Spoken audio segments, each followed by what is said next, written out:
இஸ்லாம் கூறும் குடும்பவியலிலே குடும்பவியலின் முக்கியமான அம்சமாக இருக்கக்கூடிய இல்லற வாழ்க்கையை பாதிக்கக்கூடிய செயல்களிலிருந்து நம்ம முழுமையாக விலகிக் கொள்ள வேண்டும், நம்முடைய ஆரோக்கியத்தை பேணிக் கொள்ள வேண்டும் என்பது பற்றிய செய்திகளை எல்லாம் ஓரளவுக்கு நேற்றைய தினம் பார்த்தோம்.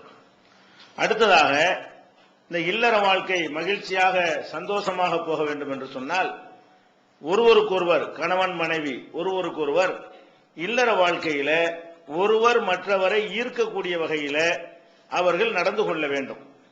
ஈர்க்கக்கூடிய வகை என்று சொன்னால் அது கணவன் பார்த்த உடனே மனைவியின் மீது விருப்பம் வர வேண்டும். அந்த மாதிரி அவர்களுடைய உடை, அவங்களுடைய அலங்காரங்கள், இதுகளெல்லாம் செய்து கொள்வது மார்க்கத்தில் வலியுறுத்தப்பட்ட ஒன்று. அதே மாதிரி கணவனும் மனைவி விரும்பக்கூடிய வகையில் தன்னுடைய தோற்றத்தை அமைத்துக் கொள்ள வேண்டும். ஏனென்றால் இந்த இல்லற வாழ்க்கையில விருப்பம் வருவதற்கு அந்த தோற்றம், நடை, உடை, பாவனைகள்லாம் முக்கியமான காரணமாக இருக்கிறது. இதுல இஸ்லாம் மார்க்கத்தை பொறுத்த வரைக்கும் இத பல சந்தர்ப்பங்கள்ல நபிகள் நாயகம் ஸல்லல்லாஹு அலைஹி வஸல்லம் அவர்கள் நமக்கு வலியுறுத்துகிறார்கள். உதாரணமாக, ஹம்சு மினல் ஃபித்ரா, 5 காரியங்கள் இருக்கின்றன. அது அறியாமை கால மக்களில் இருந்து இன்று வரை தொடர்ச்சியாக இருந்து கொண்டே இருக்கிறது. அதாவது இப்ராஹிம் அலைஹிஸ்ஸலாமுடைய சுன்னத்தாக இருக்கக்கூடிய 5 காரியங்கள் மக்கா காபிர்கள்ட்ட வரைக்கும் தொடர்ச்சியா இருக்கிறான். எவ்வளவோ விஷயங்களை மாத்திட்டாங்க, இந்த 5 விஷயத்தை மாத்தல. அடிப்படை இஸ்லாத்தினுடைய ஏகத்துவ கொள்கையை கூட மாத்தி விட்டார்கள். ஆனால் இப்ராஹிம் அலைஹிஸ்ஸலாம் கொண்டு வந்த 5 சுன்னத்துகளை இந்த மக்காவில் இருக்கிற காபிர்கள் வரைக்கும் விட்டு விடாமல் தொடர்ச்சியாக செய்து கொண்டு வர்றாங்க. அதனால இயற்கை சுன்னத்துங்கிறாங்க. விடாம நடந்துகிட்டு இருக்குதுல, அந்த 5 காரியங்கள் இருக்கின்றன சொல்றாங்க. அதுல ஒரு காரியம் என்னன்னு கேட்டா, அந்த சுன்னத்து செய்யறது.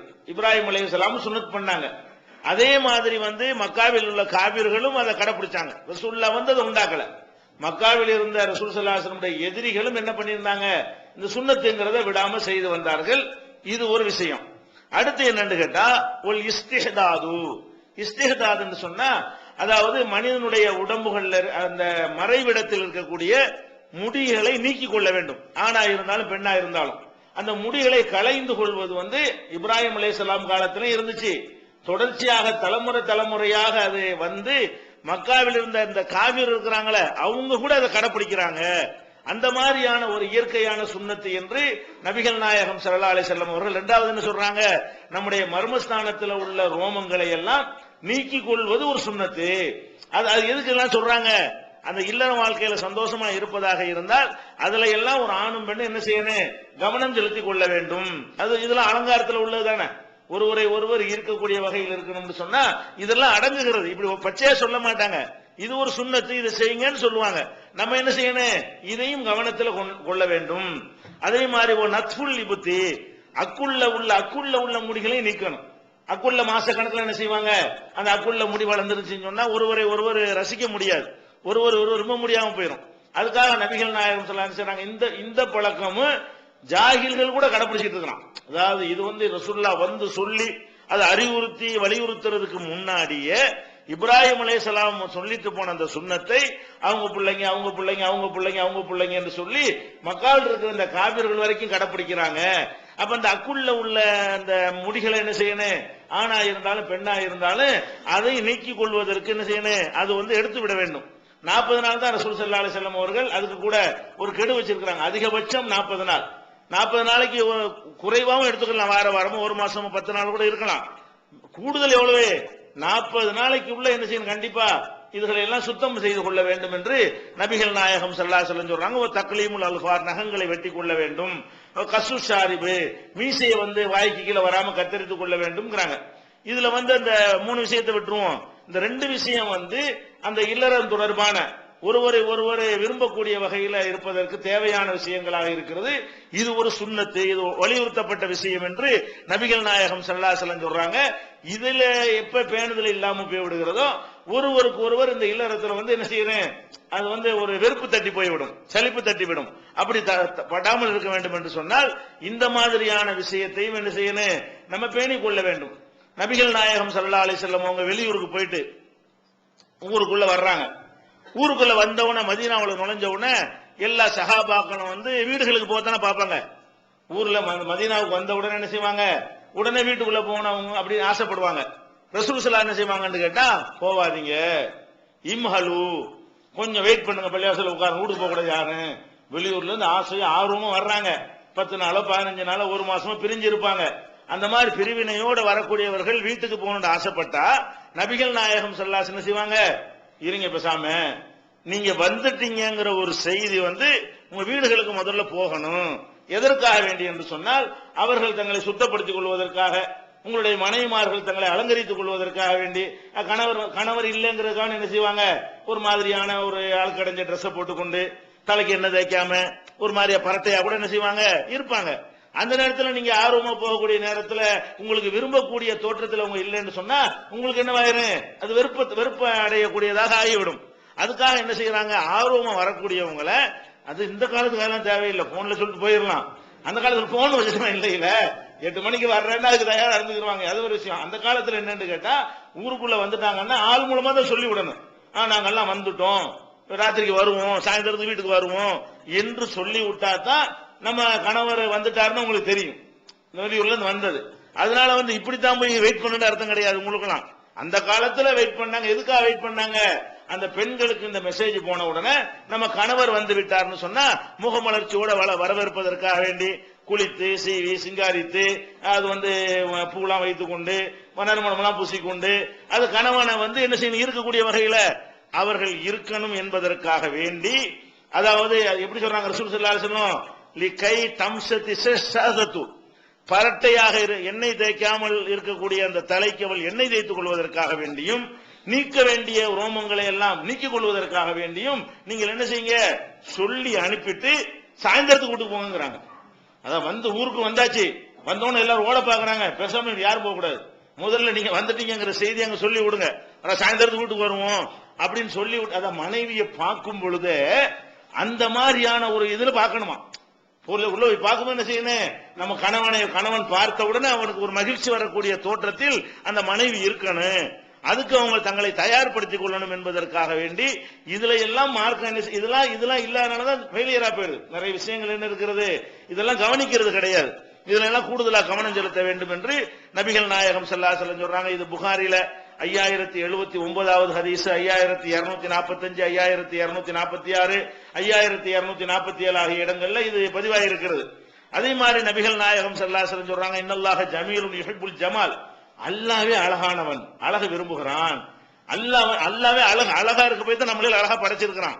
அப்ப நம்மளே என்ன செய்யணும், அழகுன்னா அதுக்காக கற்பவளர் விளையாக்கிற முடியுமா, அதெல்லாம் முடியாது. இருக்கிறதுல என்ன செய்யணும், நம்ம ஜோடித்துக் கொள்வது. நம்மளால எந்த அளவுக்கு என்ன செய்யணும், நம்ம உடம்புக்கு என்ன மாதிரி செய்தால் நல்லா இருக்குமோ அது மாதிரி என்ன செய்யணும், நம்மளால எந்த அளவுக்கு அலங்காரம் பண்ணிக்கணும். உலகத்துக்கு கொண்டே காட்டக்கூடாதே தவிர வீட்டுக்குள்ள வந்து கணவன் மனைவிக்கு மத்தியில் என்ன செய்யணும், நல்ல அழகான முறையில ஒரு பர்சனாலிட்டியா என்ன செய்யணும், இருந்து கொள்ள வேண்டும். ஆம்பளையில பார்த்தா என்ன செய்வாங்க, சில அவங்களோட தோற்றங்கள் வந்து ஆம்பளைக்கு என்ன தேவை அப்படி அவங்க நினைக்கிறாங்க, தேவை இருக்குது.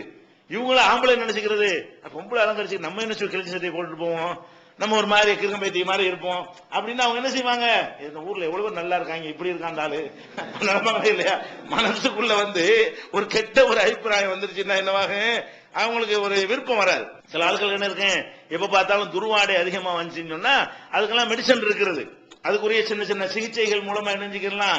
சில மாத்திரைகளுக்கு சில ஹார்மோன்கள் இருக்குது, அதனால சில வியர்வை சுரப்பிகள் வந்து கிருமிகள் உண்டாயிருச்சுன்னு சொன்னா அதெல்லாம் நீக்கி கொண்டு வாசமா இருக்கணும். குறிப்பா ஆண்கள்ட்ட வந்து துருவாடை அதிகமா வரும், பெண்களை விட ஆண்கள்ட்ட என்ன இருக்கு, வேர்வை நாற்றம்ங்கிறது, அது ஆண்கள் உள்ள நாற்றம், அது பிரச்சனை ஆகாது. எக்ஸ்ட்ரா ஒரு பயங்கரமான என்ன இருக்கு, ஒரு நாற்றம் வரக்கூடிய நேரங்கள் சில நேரத்தில் ஏற்படும், சில ஆட்களுக்கு பர்மனண்டா இருக்கும். இது வந்து இவன் என்ன நினைக்கணும், நம்ம மட்டும் இந்த குடும்பத்துல வாழல, நமக்கு ஒரு பார்ட்னர் இருக்கிறாங்க, 2 பேரும் நெருங்கி இருக்கக்கூடிய நேரத்தில் இந்த வாடை என்ன செய்யும், அவங்களுக்கு அருவருப்பை ஏற்படுத்தும். இதெல்லாம் விளங்காட்டி எப்படி ஒரு சந்தோஷமா இருக்க முடியும். அப்ப அந்த மாதிரி நம்மளே நெஞ்சிருந்தேன், அந்த மாதிரி நம்முடைய வாடகை இருக்கு, துர்வாடைகள் வரக்கூடிய நிலை இருக்கிறதா, அது மாதிரி இருந்தா அதெல்லாம் செய்து நறுமணமா இருந்து கொள்ளணும். நறுமணத்தை என்ன செய்யறாங்க, ரசூல் ஸல்லல்லாஹு அலைஹி வஸல்லம் அவர்கள் ரொம்ப அது வந்து வலியுறுத்தி இருக்கிறார்கள், விரும்பத்தக்கதா சொல்லி இருக்கிறார்கள். அதனால வந்து நீங்க நறுமணம் பூசிக்கொள்ளுங்கள். நறுமணத்துல சிறந்தது வந்து கஸ்தூரினா மான்களை வயிற்றுல உண்டாகும், அதான் கஸ்தூரிங்கிறது, அது ரொம்ப வாசமா இருக்கும். அந்த மாதிரி கஸ்தூரி சிறந்த நறுமணம் எல்லாம் சொல்லி இருக்கிறாங்க. அப்ப இது மாதிரியான விஷயங்கள் எல்லாம் என்ன செய்யணும், பெண்களும் பேணிக் கொள்ள வேண்டும், ஆண்கள் வந்து அவங்களுக்கு ஏற்றவாறு அலங்காரம் செய்து கொள்ள வேண்டும். பெண்கள் அவங்களுக்கு ஏற்றவாறு என்ன செய்யணும், அலங்காரம் செய்து கொள்ள வேண்டும். இதெல்லாம் எதுக்கு? மன ரீதியாக ஒருவர் ஈர்க்கப்பட வேண்டும். சும்மா அந்த மாதிரி இல்லைன்னு சொன்னா அது வந்து ஆஃப் ஆக்கி விட்டுரும். அந்த தோற்றமும் அந்த இதுவும் மூஞ்சி ஒரு மாதிரியா சுழிச்சிட்டு இருந்தாங்கன்னு வைங்க, 2 பேர்ல ஒரு ஆளு, அப்புறமேல என்ன செய்யாது, அது மாதிரியான ஒரு சந்தோஷமா இருக்கணுங்கிற எண்ணமே ஓடியே போயிடும். அப்படி இல்லாத அளவுல இருக்கணுங்கிறதுக்காக தான் என்ன செய்யறாங்க, இந்த மாதிரி எல்லாம் ரசூல் ஸல்லல்லாஹு அலைஹி வஸல்லம் வீட்டுக்கு வர்றது கூட சொல்லி அனுப்பிட்டு போற அளவுக்கு அதுக்கு ஒரு முக்கியத்துவம் கொடுக்கிறார்கள். அதே நேரத்தில் வந்து அலங்காரம் பண்றோங்கிற பேர்ல மார்க்கம் தடுத்திருக்கிற அலங்காரங்கள்லாம் செஞ்சிடக்கூடாது. இப்ப எந்த அளவுக்கு ரசூல் ஸல்லல்லாஹு அலைஹி வஸல்லம் சொல்றாங்க, லானல்லாஹுல் வாஷிமாத், பச்சை குத்தி கொள்ளக்கூடிய பெண்களையும், ஒல் முத்தவஸ்ஸிமாத், பச்சை குத்தி விடுறாங்கல்ல தொழிலா, பச்சை யார் குத்திக்கிறாங்களோ அவங்களுக்கு, யார் குத்தி விடுறாங்களோ அவங்களையும் அல்லாஹ் சபிக்கிறான். ரசூல் ஸல்லல்லாஹு அலைஹி வஸல்லம் காலத்துல என்ன செஞ்சாங்கன்னு கேட்டா, உடம்புல அங்கங்க சில இடங்கள்ல பச்சையை குத்திக்கிடுவாங்க. பச்சை குத்துற ஒரு அழகுக்காக வேண்டி அந்த காலத்துல காட்டு மிராண்டிகளா இருந்து செஞ்சாங்க. இது அப்படி பின்னாடி ஒளிஞ்சு போய் இப்ப யூரோப்பு அமெரிக்காவில் வர ஆரம்பிக்குது. மறுபடியும் என்ன செய்யுது, பச்சை குத்துற எங்கெல்லாம் பச்சை தொப்புல பச்சை குத்திட்டு இருக்கிறான் பொம்பளை. அதை பச்சை குத்துறது கையில இங்கே இப்படி இங்கெல்லாம் வந்துகிட்டு பச்சை குத்தி கொண்டு, ஏன்னா மேல சண்டை போட மாட்டாங்கல்ல, அந்த மாதிரி ஆயிட்டாங்க. ஒரு முண்டா பனியன் மாதிரி போட்டுக்கொண்டு இங்க எல்லாம் கை பூரா பச்சை குத்திட்டு இருக்கா பொம்பளை. ஆம்பளையும் குத்துறான், அதுல என்னென்னமோ டிசைனு, விரும்பக்கூடிய தலைவர்களுடைய படத்தை கூட நினைக்கிறான், பச்சையா குத்திக்கிறான். இது மாதிரி எல்லாம் அது ஒரு அழகுன்னு நினைத்து கொண்டு அந்த காலத்தில் காட்டு மிராண்டிகள் செஞ்சாங்க. இந்த காலத்திலேயும் மறுபடியும் என்ன செய்யுது, அந்த மாதிரியான ஒரு கலாச்சாரம் வருது. இதெல்லாம் செஞ்சிடக்கூடாது. பச்சை குத்துறதுங்கிறது வந்து அது பச்சை கலரா இருக்குன்னு நீங்க நினைக்கிறீங்க, நீங்க யோசிச்சு பார்க்கணும், இந்த கலர் எப்படி இருக்கு, பெயிண்ட் அது பர்மனண்டா அழியாம அது இருக்குதுன்னு சொன்னா எவ்வளவு பெரிய ரசாயன மாற்றம் அங்க செய்யப்பட்டிருக்கு. மருதாணி போடுறீங்க, ஒரு 5 நாளைக்கு இருக்கும், ஒரு வாரத்துக்கு இருக்கும், போயிடும். வேற பெயிண்ட் அடிக்கிறீங்க, சாயம் போடுறீங்கன்னா அது எத்தனை என்ன செய்யும், 3 நாளைக்கு இருக்கும், 4 நாளைக்கு இருக்கும். இது என்ன செய்யறது, எண்ணெய் குத்துறான்னு அதுல சாவுற வரைக்கும் இருக்குது. அப்படின்னா என்ன செஞ்சு இருப்பான், அதுக்கு என்னென்ன கெமிக்கல் பயன்படுத்தி இருப்பான், நம்முடைய ஒட்டுமொத்த உயிரணுக்கள் எத்தனை உயிரணுக்களை சாவடிக்கிற அளவுக்கு அதுல வேலை நடந்திருக்கு. மருத்துவ ரீதியாகவும் பச்சை குத்துறதுங்கிற சாதாரண விஷயம் இல்ல. அவ்வளவு அந்த மாதிரி செஞ்சது அந்த பச்சை கலர் வந்து காலத்துக்கு அழிய மாட்டேங்குதுன்னா அது கலர் பூசல, உள்ளேயே மொத்தத்துக்கு மாத்திரம் கலர் பூசல அழிஞ்சிருமா இல்லையா, அந்த கலரையே மாத்திர அளவுக்குன்னா அந்த இடத்துல ரத்த சிவப்பு, ரத்தம் ஓடாத அளவுக்கு, ரத்த ஓட்டம் இல்லாத அளவுக்கு செய்யற வேலையெல்லாம் செஞ்சுதான் அந்த பச்சை கலர் உங்களுக்கு கிடைக்கிறது. அதனால ஒரு காலத்துல வந்து ஒரு அழகுங்கிற பேர்ல பச்சை குத்துறது ஒரு அழகு இந்த உலகமே சேர்ந்து சொன்னாலும் முஸ்லிம்கள் நினைஞ்சிடக்கூடாது, அதுல போய் விழுந்துடக்கூடாது, பச்சை குத்தக்கூடாது. ஒரு காலத்துல நடிகர் கூட நினைஞ்சாரு, அண்ணாத்துறை படத்தை வந்து நீங்க பச்சை குத்திக்கிறீங்கன்னு சொல்லி குத்துறவங்க இன்னைக்கு இருக்கிறாங்க. அவங்க கட்சியெல்லாம் மாறி போயிட்டு அழிக்க முடிய மாட்டேங்குது. அந்த கட்சியில இருக்கும்போது பச்சையை குத்தி இருந்தான், அந்த கட்சியில மாறி போயிட்டான். இப்ப அதுல இந்த பச்சை தேவையில் அழிக்க முடியுமா, அவனால நினைக்கிறாங்க, அழிக்க முடிய மாட்டேங்குது. அந்த அண்ணாவுக்கு எதிரான கட்சியில எல்லாம் போய் சேர்ந்துட்டாங்க, திராவிட இயக்கத்துக்கு மாறி தேசிய நீரோட்டத்துக்கு எல்லாம் வந்துட்டாங்க. ஆனா அந்த அதான் இருந்துகிட்டு இருக்கு. இப்ப இந்த மாதிரியான அழிக்க முடியாத நிலைமை எல்லாம் ஏற்பட்டு அதை நொந்து கண்ணீர் விட்ட காட்சியெல்லாம் பார்க்கிறோம். அதனால எந்த ஒரு காரணத்தினாலையும் தடுக்கப்பட்ட அலங்காரங்களை செய்யக்கூடாதுன்னு, தடுக்கப்பட்டது எது, இந்த பச்சை குத்துறது. அதே மாதிரி வந்து அழகுக்காக வேண்டிய இந்த பற்கள் இருக்குல்ல, பற்களை வந்து இந்த இடைவெளியாக்கி சின்னதாக்கிறது, பற்களை வந்து இடைவெளியை விட்டு என்ன செய்யறது, சின்ன சின்ன ராவி பல்ல, சின்னதா நல்லா இருக்கிற பல்ல சின்ன பல்ல ஆக்குறதுக்காக வேண்டி அந்த காலத்துல சிலதெல்லாம் செஞ்சிருக்கிறாங்க அறியாம காலத்துல. ஆனா அது பெரிய பாதிப்பு ஏற்படுத்தும். பல்லெல்லாம் வந்து அறம் போட்டு ராவுனீங்கன்னு வைங்க, அதுல உள்ள எனாமலும் போய்விடும், அதுல உள்ள அந்த நரம்புகளும் பாதிக்கப்பட்டு போய்விடும், பல்ல வீணா போயிடும். பல்லு வந்து கடிச்சு சாப்பிடறதுக்கு உள்ளதானே தவிர பார்த்து ரசிக்கிறதுக்கு உள்ளது கிடையாது. அது எக்ஸ்ட்ரா கூடுதலா கிடைக்கக்கூடியது. பல்லுடைய முதல் நோக்கம் என்ன, எலும்ப கடிச்சா கட்டிக்கணும், அதுக்கு உள்ளதான், அது கடிக்கிறதுக்கும் பேசுறதுக்கும் உள்ளதுதான் பல்லே தவிர எதுக்கு உள்ளது இல்ல, அழகா ரசிக்கிறதுக்கு உரியது இல்ல. ரசிக்கிறது 3ஆவதா போனஸா கிடைக்கும், கொஞ்சம் நல்ல பல்லா இருந்தா அப்படி கிடைக்கும், இல்லாட்டி தொலைஞ்சு பேர் விட்டுற வேண்டியதான். முக்கியமான பர்பஸ் என்ன, இதுதான். இது விளங்காம என்ன செய்யறாங்க, பல்ல போட்டு ராவி சின்னதாக்கி சின்ன சின்ன பல்லா இருந்தா நல்லா இருக்குமா. இப்படி எல்லாம் அந்த கவிஞர்கள் எல்லாம் படிச்சு வச்சிருக்காங்களா பாட்ட, பல்லு வந்து பச்சரிசி மாதிரி இருக்கணும், பொம்பளை பல்லு, ஆம்பளை பல்லு நல்லா கரடு முரடா இருக்கணுமா, பொம்பளை பல்லு என்ன இருக்கணுமா, பச்சரிசி மாதிரி இருக்கணும், பச்சரிசி பல்லாட பம்பரத்து நாவாடன்னு பாட்டெல்லாம் படிக்கிறாங்க. இது இவங்க படிச்ச பாட்டு இல்ல, அந்த காலத்து சங்க காலத்து இலக்கியத்தில் அப்படிதான் எழுதி வச்சுக்கிறானுவோ. பொம்பளைக்கு பல்லு எப்படி இருக்கணும், பச்சரிசி மாதிரி சின்னதா இருக்கணும். அப்ப சின்னதா எப்படி இருக்கு, போட்டு இதை தேய்ச்சி எல்லாத்தையும் பல்லெல்லாம் கெடுத்து அவளை திங்க முடியாம ஆக்கி அந்த மாதிரி செய்யறாங்க. அதெல்லாம் செஞ்சிடக்கூடாது. அது செய்யறவங்க யாரு, அல்லாஹ்வுடைய சாபத்துக்குரியவங்க. அல் முகையிராத்தி ஹல்கல்லா, அல்லாஹ் படைச்ச கோலத்தை மாத்திரக்கூடாது. நீங்க மேக்கப் போட்டுக்கலாமே தவிர கோலத்தை என்ன செய்யக்கூடாது, மாத்திக்கிற மாதிரியான ஒரு வேலைகளை செஞ்சிடவே கூடாது. புருவ மயிரை எடுக்கக்கூடியவர்களை உங்கள் முத்தனம்மிசா, புருவத்தையே சரிக்கிறாங்க. இன்னைக்கு முஸ்லீம் குடும்பத்தில் நுழைஞ்சு வச்சு இந்த பச்சையெல்லாம் இப்ப இல்ல, ஆனா பல்ல சின்னதாக்குறது இல்ல, புருவத்தை நீக்குவதற்கா இல்லையா. இன்னைக்கு தஞ்சை மாவட்டத்தில் போனீங்கன்னா எந்த பொம்பளைக்கு புருவம் கிடையாது, எல்லாம் மை தான், புருவம் வந்து அது கம்மியா இருக்குங்கிறதுனால புருவம் நல்லா அடர்த்தி ஆக்குறக்கா என்ன செய்வாங்கன்னு கேட்டா அதை எடுத்துட்டு மைய போட்டு என்ன செய்வாங்க, பயங்கரமான புருவம் இருக்கிற மாதிரி அதை வந்து காட்டுறதுக்காக வேண்டி கல்யாண பொண்ணா இருக்கும்போது எடுத்து விட்டுருவாங்க. புருவம்லாம் தலைமுடி மாதிரிலாம் சரசரம்லாம் வளராது. அப்படி வளர்ந்தா கண்ணு தெரியாம போயிருக்குமே. புருவத்தை யாராவது ட்ரிம் பண்ண செய்ய, புருவ மயிரை ட்ரிம் பண்ணிட்டு தான் இருக்கிறோம். தாடியை ட்ரிம் பண்ற மாதிரி, முடிய வெட்டுற மாதிரி, அது மாதிரிலாம் செய்யறது இல்லைங்க. அது அவ்வளவுதான் லிமிட். அப்படி இறங்கிட்டு இப்படி எல்லாம் வராது. அது தலைமுடி மாதிரி வளர்றதுல என்னவா இருக்கு. அப்ப அதை போய் எடுக்கலாமா? நல்லா தெரிகிறது என்னது, புருவ மயிர் வந்து வளராது, ஒரு அளவுதான் சொல்லிட்டு. அப்ப அந்த மாதிரி இருக்கக்கூடிய நேரத்தில் போய் என்ன செய்யறாங்க இவங்க, புருவத்தை எல்லாம் எடுத்து விட்டு மை போடுறாங்க. எதுக்கு, நல்ல அகலமா காட்டுவதற்காக வேண்டி. புருவ முடியை எடுக்கக்கூடாது. ஆணா இருந்தாலும் பெண்ணா இருந்தாலும் என்ன செய்யக்கூடாது, புருவ முடியை எடுப்பது வந்து அல்லாஹ்வுடைய சாபத்துக்குரிய. இதெல்லாம் அலங்காரத்துல வராது.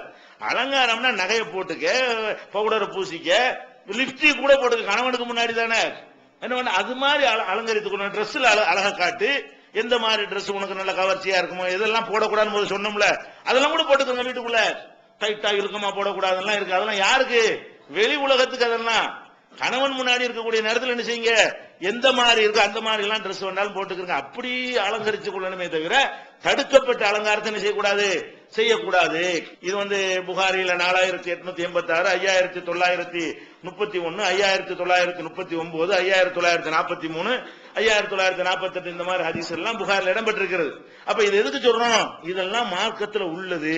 தடை செய்யப்பட்ட அலங்காரங்களை விட்டுருன்னு அனுமதிக்கப்பட்ட அலங்காரங்களை என்ன செய்யணும், செஞ்சு ஒருத்தரை ஒருத்தர் ஈர்க்கக்கூடிய விதமாக. இந்த நவீன காலத்துல ஸ்ப்ரே வந்திருக்கிறது, சோப்பு, நல்ல நறுமண சோப்புகள்லாம் வந்திருக்கிறது. இதெல்லாம் தப்பு கிடையாது. தப்பு கிடையாது மட்டும் இல்ல, இது நம்ம இந்த காலத்துல வசதி கிடைச்சா பயன்படுத்திக்க வேண்டியான. அதனால ஒரு வாடகை நல்லா இருக்கும், ஒருத்தர் பிடிக்கும்னு சொன்னா அதெல்லாம் என்ன செய்யணும், பயன்படுத்தி கொள்ள வேண்டும். அப்படிலாம் இருந்தா தான் சந்தோஷமா இருக்க முடியும். ஆணும் அப்படி இருக்க வேண்டும், பெண் அப்படி இருக்க வேண்டும். அதெல்லாம் சேர்ந்துதான் என்ன செய்யும், ஒரு மூலையில ப்ரோக்ராம் தான் தூண்டப்படும். அதை வந்து விளைவிக்கணும். அதே மாதிரி வந்து ஒட்டுமுடி வைக்கிறது. நபிகள் நாயகம் ஸல்லல்லாஹு அலைஹி வஸல்லம் காலத்துல ஒரு பொதுவாக அவங்க தடுத்திருந்தாங்க, ஒட்டுமுடி வைக்க கூடாது. முடி கொட்டி போச்சுன்னு சொன்னா இல்லாத முடி இருக்கிற மாதிரி காட்டுறதுக்காக என்ன செய்யறது, ஒட்டுமுடி வந்து ரெண்டு விதம் இருக்கு, ரெண்டும் தடுக்கப்படுகிறது. ஒன்னு வந்து முடிக்கு முடியவே ஒட்டுறது. அதாவது திருப்பதி இந்த மாதிரி நாகூர்ல எல்லாம் முடிய கடவுளுக்கு காணிக்க கொடுப்பாங்க இல்லையா, அதை ஏலம் போடுவாங்க. யார் யார் முடியோ இருக்கும், அது அந்த முடியை கொண்டாந்து என்ன செய்வாங்க, எய்ட்ஸ் நோயாளி முடி கூட இருக்கும். அந்த மாதிரி முடியை கொண்டாந்து ஏலம் போடுவாங்களா, அதை எடுத்துக்கிட்டு போய் அதை முடிய வந்து ஒரு அழகா என்ன செய்யறது, இது மாதிரி சௌரி மாதிரி ரெடி பண்றது. முடியிலேயே அடுத்தவங்க முடியவே என்ன செய்யறது, தயார் பண்ணி அதை வந்து தலையில வைத்துக் கொள்ளக்கூடிய இது ஒரு வகையான சௌரி. இன்னொன்னு என்ன, முடி மாதிரி தெரியக்கூடிய நூல்களை, நூலு வேற பிளாஸ்டிக் வேற மாதிரி மெட்டீரியல்ல என்ன செய்யறது, நைலான் மாதிரி நூல்கள்ல என்ன செய்வாங்க, கருப்பு சாயம் பூசி அதை முடி மாதிரி அப்படி வைத்து என்ன செய்யறது, அதை வந்து சேர்த்துக் கொள்வாங்க. வாசிலத்தினா சேர்த்துக் கொள்வது, கூந்தலில் கூடுதலாக சேர்த்துக் கொள்வது. இதையும் நபிகள் நாயகம் ஸல்லல்லாஹு அலைஹி வஸல்லம் லஅனல்லாஹுல் வாசிலத்தை, யார் வந்து கூந்தல்ல கூடுதலாக முடியை சேர்த்துக் கொள்கிறாளோ அவளை வந்து அல்லாஹ் வந்து சபிக்கிறான் அப்படின்னு சொல்லி இருக்கிறாங்க. அதனால எந்த ஒன்றையும் சேர்த்துக் கொள்ளவே கூடாது. அதாவது அடுத்தவங்களுடைய முடியையும் சேர்த்துக் கொள்ளக்கூடாது. செயற்கையாக தயாரிக்கிறாங்க இல்ல முடி மாதிரி தெரியக்கூடிய பொருள்கள், அந்த மாதிரி செயற்கையாக உள்ள அந்த கூந்தல்களை உள்ள என்ன செய்யக்கூடாது, சௌரின்னு பேரு. இப்ப சௌரிங்கிறாங்க இல்லையா, அந்த சௌரியை வைத்துக் கொள்வதற்கு மார்க்கத்தில் தடை செய்யப்பட்டிருக்கிறது. முடி கொஞ்சம் கொட்டி போச்சுன்னு சொன்னா என்ன செய்ய வேண்டிய, அதனால அது ஒரு பெருசா எடுத்துக்கிற வேண்டியது இல்லை. அது கணவனும் புரிந்து கொள்ள வேண்டும். நபிகள் நாயகம் ஸல்லல்லாஹு அலைஹி வஸல்லம் காலத்துல ஒரு பெண்மணிக்கு வந்து ஏதோ ஒரு நோய் வருது. சில நோய்கள் வந்தோன்னு உடனே என்னவாயிரும், முடி கொட்டி போயிடும். சில நோய்களுக்கு அந்த மாதிரி முடிய உற்பத்தி ஆக்கக்கூடிய அந்த ஹார்மோன் பாதிக்கப்படுமே, ஆனால் உடனே முடி கொட்டி போயிடும். அந்த காலத்துல இருக்க மருத்துவமும் கிடையாது, இப்ப உள்ள மாதிரியான ஹேர் டானிக்லாம் அப்ப கிடையாது. அப்ப முடி கொட்டி போனோம்னு என்ன செய்யறாங்க, அவங்க கணவர் சொல்றாரு, என்ன முடியே இல்லாம பார்க்கவே நல்லா இல்ல அப்படின்னு சொல்லி மாமியாவை கூப்பிட்டு, யாரு இந்த கணவர் தன்னுடைய மனைவியுடைய அம்மாவை கூப்பிட்டு, உங்க பொண்ணுக்கு வந்து நீங்க அந்த ஒட்டு முடி வச்சு விடுங்க, பார்க்கவே நல்லா இல்ல அப்படிங்கிறாரு. அந்த அம்மா என்ன செய்யறாங்க, ஆனா ரசூலுல்லாஹ் வந்து ஒட்டு முடி தடுத்து இருக்கிறாங்களே, இது கணவர் சொல்றாருங்கிறது மருமகன் சொல்றாருக்கா, நம்ம எப்படி செய்யறது என்று ரசூல் ஸல்லல்லாஹு அலைஹி வஸல்லம் அவங்கள்ட்ட போய் கேட்கிறாங்க. அல்லாஹ்வுடைய தூதரே, என் மகளுக்கு வந்து இந்த மாதிரி ஒரு நோய் வந்தது, நோய் வந்தவன முடியெல்லாம் கொட்டி போச்சு, அவருடைய கணவர் வந்து முடிய சேர்த்துங்க, ஒட்டு முடி வைங்க என்று எனக்கு சொல்றாரு, நான் வந்து அப்படி செய்யலாமா அப்படிங்கிறாங்க. அப்ப ரசூல் ஸல்லல்லாஹு அலைஹி வஸல்லம் செய்யறாங்க, கூடாது, அந்த நோயினாலதான் முடிய கொட்டும், அதுக்காக வேண்டி நீங்க ஒட்டு முடி வைக்க கூடாது என்று ரசூல் ஸல்லல்லாஹு அலைஹி வஸல்லம் ஒரு கணவரே சொன்னாலும் அதை செய்யக்கூடாதுட்டாங்க. அதனால கணவன்மார்கள் என்ன செய்யக்கூடாது, ஒட்டு முடி வைக்க சொல்லி வந்துகிட்டு சொல்லவும் கூடாது, அந்த முடியுடைய அளவை கொண்டுகிட்டு அழகா தீர்மானிக்கவும் கூடாது. முடி கொட்டி போச்சா அதனால ஒண்ணும் நீங்க என்ன செய்யணும், அல்லாஹ் ஒரு தடுத்துதான் ஒண்ணு இருக்குல்ல, நீங்க என்ன செய்யக்கூடாது, முடியே இல்லை உனக்கு அப்படிலாம் சொல்லிடக்கூடாது. அதனால ஒரு முடி ஒரு மேட்ரு, அதாவது நம்மளா நினைச்சுக்கிட்ட கற்பனை எனக்கு முடிங்கிறது இயற்கையில் என்னங்கிறது, அது முடிக்கு வேற ஒரு வார்த்தையில சொன்னா சொல்றதுக்கு திட்டுவீங்க, எந்த வார்த்தையை பயன்படுத்துவீங்க, அப்படி ஒரு முடிதான் அது. முடி முடிங்கிறது சொன்னா இப்ப பெசாம கேட்டுட்டு இருக்கிறீங்க, அதுக்கு இன்னொரு சொல்ல சொன்னா என்ன செய்வீங்க, அதான் முடிங்கிறது. அதுக்கு என்னது, அந்த முடி சோத்துல விழுந்தா திம்புமா, சாப்பிடுமா, அந்த முடி விழுந்தா என்ன செய்யறான், அதான் அது மேட்ரு. ஏதோ அதுல ஒரு அழகல்லா வச்சிருக்கிறான். ஒரு கழிவு பொருள், நம்ம உடம்புல உள்ள கழிவுகள் எப்படி சிறுநீர் மலம் என்று வெளியேறுகிறதோ, வேர்வை என்று வெளியேறுகிறதோ, அதே மாதிரி நகமாக வளரக்கூடியதும் கழிவுதான். முடியாக வளரக்கூடியது என்னது, சில கழிவுகளை அப்படியே நல்லா வெளிப்படுத்தி அதை கவர்ச்சியா ஆக்கிப்படுறான். கழிவுல என்ன செய்யறது, சாக்கடையிலே விவசாயம் பண்றாங்களா, அது மாதிரி சாக்கடை தண்ணி ஊத்தி விவசாயம் பண்றான்ல, பச்சை பர்சன்ட் ஆயிருதுல, அந்த மாதிரியான ஒரு இது நல்லா என்ன செய்யறான், நமக்கு செஞ்சிருக்கிறான். அவ்வளவுதானே தவிர, நீங்க ஆம்பளை என்ன எடுத்துக்கிறேன்னு, பெண்களுக்கு முடி இயற்கையா இருந்தால் நல்லா ரசிச்சுட்டு போங்க. உங்க மனைவிமார்களுக்கு முடி எது கொட்டி போச்சுன்னு சொன்னா அதுலதான் அழகு இருக்கு, நீங்களா தேவையில்லாம கற்பனை பண்ணிக்கிறாம மார்க்கம் இதை அனுமதிக்கல.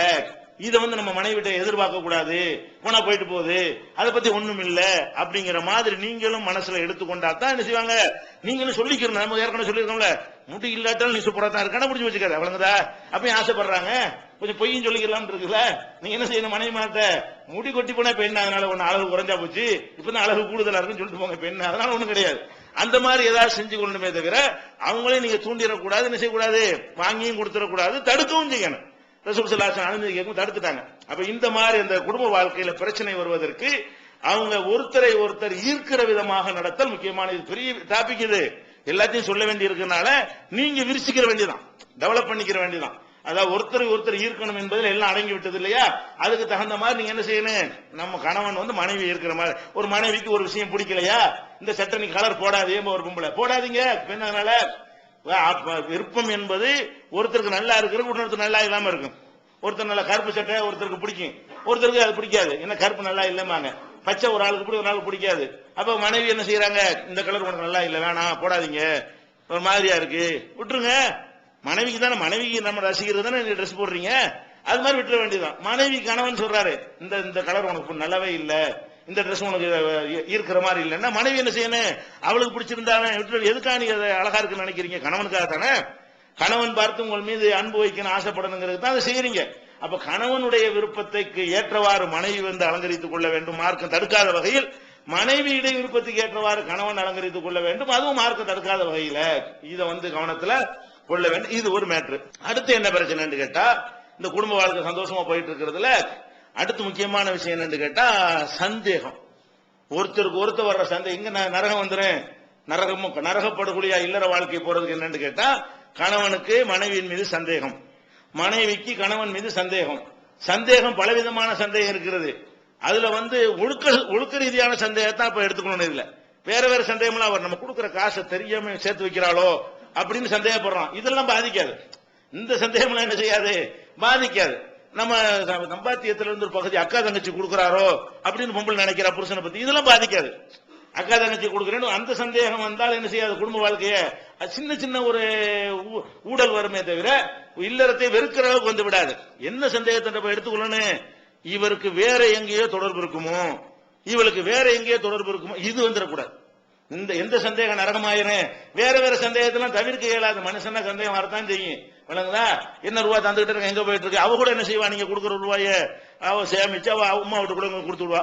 அம்மா காரி கஷ்டப்படுவாங்கன்னு சொல்லி, அக்கா தங்கச்சி கஷ்டப்படுவாங்கன்னு சொல்லி என்ன செய்வாங்க, இந்த ரூபாய அங்க கூட கொடுத்து விடுவாங்க. அங்கெல்லாம் கொடுக்குறாளோன்னு சந்தேகம் வந்தா வந்துருப்பது என்ன, இது பெருசாலும் பாதிக்காது. இந்த மாதிரி சந்தேகம் இல்லாம குறிப்பா குடும்ப வாழ்க்கையை பாதிக்கக்கூடிய சந்தேகங்கள் இருக்குல்ல, அது வரவே கூடாது. சந்தேகம்ங்கிறத பத்தி எல்லாம் என்ன செய்யறான், கடுமையாக சொல்லி காட்டுகிறான். ஒமா எத்தபி அக்ஸர்ஹும் இல்லாதன்னா, அதிகமான பேர் ஊகத்தை தான் பின்பற்றுகிறார்கள். இன்னல்லன்ன லா யுக்னி மினல் ஹக்கி செய்யா, ஊகம் உண்மைக்கு கிட்ட நெருங்கவே செய்யாது. ஊகம் என்ன செய்யாது, ஒரு காலத்திலையும் உண்மையா இருக்க முடியாது. உண்மைன்னா அதுக்கு ஆதாரத்தோட ப்ரூஃபோட இருந்தா தான் என்ன செய்யணும், அதை நம்ம ஏற்றுக்கொள்ள வேண்டும். அதே மாதிரி ரசூல் ஸல்லல்லாஹு இது குர்ஆன்ல 10வது அத்தியாயத்துல 36வது வசனத்தில் எல்லாம் சொல்லி காட்டுகிறான். அதே மாதிரி நபிகள் நாயகம் ஸல்லல்லாஹு அலைஹி வஸல்லம் சொல்றாங்க, ஈயாக்கும் வல்லன்ன, நீங்கள் ஊகம் செய்வது, என்ன செய்யறது, கொஞ்சம் லேட்டா வர்றாரு கணவர் எங்க அப்படின்ற வேற மாதிரி போயிடக்கூடாது. அதாவது அவர் என்ன செய்யறாரு, எங்க போயிட்டு வர்றாரு, லேட் ஆகுதுன்னா லேட் ஆகுறதுக்கு ஏதாவது காரணங்கள் எழுங்க, அதெல்லாம் உரிமையா எடுத்துக்கொள்ளலாம். வேற என்னமாவது தொடர்பு இருக்குமோங்கிற மாதிரி சந்தேகப்பட்டீங்கன்னு வைங்க, அப்புறம் அவனுக்கு நரமா போயிடும். பொண்ணை விரும்பவே மாட்டான் மனைவியை. அதே மாதிரி மனைவியின் மீது இந்த மாதிரி அர்த்தம் இல்லாம கூடுதலா இவனுக்கு சந்தேகப்பட்டான்னு வைங்க, அவளுக்கு ஒரு காலத்தையும் இவங்களை கணவன் என்ற முறையில் அந்த மதிக்கவே முடியாது. அப்ப சந்தேகங்கள் ரெண்டு பேரும் எதுக்காக திருமணம் செய்து கொண்டார்களோ அந்த விஷயத்தில் ஒருவர் மீது ஒருவர் என்ன செய்யக்கூடாது, தகுந்த ஆதாரம் இருந்தாலே தவிர சந்தேகமே படக்கூடாது. இன்னைக்கு நவீன யுகத்துல என்ன நடக்குதுன்னு கேட்டா, புருஷன் அவன் எப்படிப்பட்ட கேரக்டர் உள்ளவன் கண்டுபிடிக்கிறதுக்காக வேண்டி இதுக்கு தொழிலா பண்ணிட்டு இருக்காங்க. தனியார் துப்பறியும் நிறுவனம் வச்சிருக்காங்க. அவங்கள்ட்ட ஒரு பெரிய தொகை வாங்கிட்டு என்ன செய்வான், அது மாதிரி அந்த கெட்ட பழக்கம் உள்ளவரான்னு கண்டுபிடிக்க எப்படி கண்டுபிடிப்பாங்க தெரியுமா? ஒரு அழகான பொம்பளை அங்க அனுப்பி வைக்கிறது. அவன் நல்லவனாலும் கெட்டு போயிருவான்ல, இது என்ன கண்டுபிடிக்கிறது, இதை கண்டுபிடிக்கிறதுக்கு வரல. இவனுக்கு ஏதாவது சபலம் இருக்குதான்னு எவனுக்கு இருக்காதுங்கிறான். அது எல்லாருக்கும் இருக்கக்கூடிய விஷயமா தானே இருக்கு. அப்ப சபலம் இருக்கான்னு கண்டுபிடிக்கிறதுக்காக வேண்டி ஒரு பொம்பளையை போட்டு என்ன செய்வாங்க, துப்பறி நிறுவனத்தில இருந்து நல்லா கவர்ச்சி அலங்காரம் பண்ணி வேற ஏதோ ஒரு இது பேசுற மாதிரி அவர் எப்படி இது பண்றாரு, எப்படி தடுமாறுறாரு, கூப்பிட்டு சினிமாவுக்கு கூப்பிட்டு போவாரு அப்படின்லாம் வரும்ல. இதெல்லாம் வந்துச்சுன்னு வைங்களேன், உங்க ஆள் சரியில்லைன்னு வாங்க. இவன் போவாட்டி சும்மா ஒழுங்கா இருந்திருப்பான், தொடர்புல அவன் இருந்திருக்காது. ஆம்பளையும் என் பொண்டாட்டி நான் வேலைக்கு போயிட்டு இருக்கிறேன், வெளியூருக்குலாம் போறேன், அவர்களுடைய நடவடிக்கை நீங்க கண்காணிக்கணும்னு ஐயோ வீட்டு வாசல்ல யாராவது போட்டு என்ன செய்வாங்க, கண்காணிப்பாங்க. இந்த மாதிரி எல்லாம் சந்தேகம் வாழ்க்கையில் என்ன இருக்குது, நேருக்கு நேரம் ஆதாரத்தோட கண்ணு முன்னாடி காட்டினா தெரிஞ்சுக்கணுமே தவிர சந்தேகப்படுறதுன்னா அது ஒரு நோய். சந்தேகம் எதுலையும் சந்தேகப்படலாமா இல்லையா? சந்தேகப்பட்டுறது வசுவாசுங்கிற அளவுக்கு போயிடக்கூடாது, அது மனநோய் ஆகி போயிடும். இப்ப நான் நின்றுட்டு இருக்கிறேன், பேசிட்டு இருக்கேன்னு வைங்களேன், பேசிட்டு இருக்கும் மேல பேண்டது மண்டையில விழுந்துருமோன்னு சந்தேகப்படலாமா? அது வாட்டு கிடக்குது, அதுக்கு சந்தேகம் உழுவும் செய்யலாம்ல.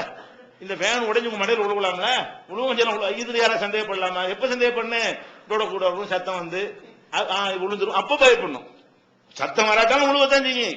அப்ப நம்ம என்ன செய்யணும், அதுக்குரிய காரணங்களோட பஸ்ல ஏறி உட்காருக்கும் போது ஆக்சிடென்ட் ஆயிருமோ, எப்படி நீ பஸ்ல போவ, அப்புறம் விமானத்துல ஏறும் போது இது எங்க தீ பிடிச்சிருமோ, விமானத்துல போக முடியுமா? அதுக்குரிய சிம்டம்ஸ் இருக்கணும், அதுக்குரிய அறிகுறிகள் இருந்து வெளிப்படையா இதுல இருந்து இதை விளங்கலான் இருந்தா தான் சந்தேகப்படணுமே தவிர சும்மா சந்தேகப்பட யாரை சந்தேகப்பட முடியாது. எந்த ஒரு ஆம்பளையும் சந்தேகப்படலாம், எந்த ஒரு பொம்பளையும் சந்தேகப்படலாம். அப்ப இப்படி சந்தேகம் மார்க்கத்தில் வரவே, சந்தேகம் என்ன இருக்கணும், அதுக்கு ஒரு கிரவுண்ட் இருந்து சந்தேகப்பட்டீங்கன்னு சொன்னா அதை உறுதிப்படுத்தி கொண்டு என்ன செய்யலாம், நீங்கள் விசாரணை நடத்தி கண்டுபிடிச்சு அதுக்கு தகுந்த மாதிரி நடந்து கொள்ளலாமே தவிர சும்மா சின்னதுக்கெல்லாம் என்னது சந்தேகம் வந்துச்சுன்னு சொன்னா ஒருத்தர் நம்பிக்கை, அங்கதான் நம்பிக்கை போயிருது. கணவனுக்கு மனைவியின் மீது நம்பிக்கை போச்சுன்னு சொன்னா, மனைவிக்கு கணவன் மீது நம்பிக்கை போச்சுன்னு சொன்னா அதுக்கப்புறம் என்ன செய்வாங்க, ரெண்டு பேரும் நடிக்கத்தான் செய்வாங்க. இது எந்த அளவுக்கு ஆயிரும், இந்த சந்தேகம் முத்தி போற காரணத்தினாலதான் கொலை நடக்கும். நீங்க பாக்குறோம், பேப்பர் எடுத்து பாத்தீங்கன்னா மனைவியின் மீது கணவனுக்கு சந்தேகம் கொலை பண்றான், கணவன் மீது மனைவிக்கு சந்தேகம் கொலை பண்றான்.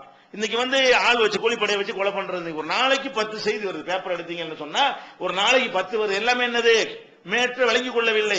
ஏன் சந்தேகப்படணும், நம்பிதானே வாழ்க்கை நடத்திட்டு இருக்கிறோம். அப்ப என்ன செய்யக்கூடாதுன்னா சந்தேகம் இஸ்லாமிய அடிப்படையில் அது பாவம். எந்த அளவுக்கு சொல்றாங்க, இன்னல்லன்ன அக்தபுல் ஹதீஸ், இந்த சந்தேகப்படுவது என்பது இருக்குது அதான் பொய்கள்ல மிகப்பெரிய பொய் சொல்றது மட்டும் பொய் கிடையாதான், பொய்யிலே பெரிய பொய் எது, சந்தேகப்படுற இல்லாத ஒன்றை இருக்கு நீங்களா கற்பனை பண்ணி சந்தேகப்படுறீங்க பாருங்க, இது படவே கூடாது. அப்படியே ஒரு வந்தா கூட மனசுக்குள்ள போட்டு அமைக்கணும். வெளியில சொன்னா தானே பஞ்சாயத்தாவும், மனசுக்குள்ள போட்டு அமைக்கிறீங்க. சில பேர் வாயை விட்டுவிட்டு பிறகு கவலைப்படுவாங்க, ஆஹா தெரியாதனமா இதை போட்டு அவரை புண்படுத்திட்டோமே, தெரியாதனமா அந்த வார்த்தையை விட்டு அவளை வேதனைப்படுத்திட்டோமே பின்னாடி கவலைப்படுவாங்க.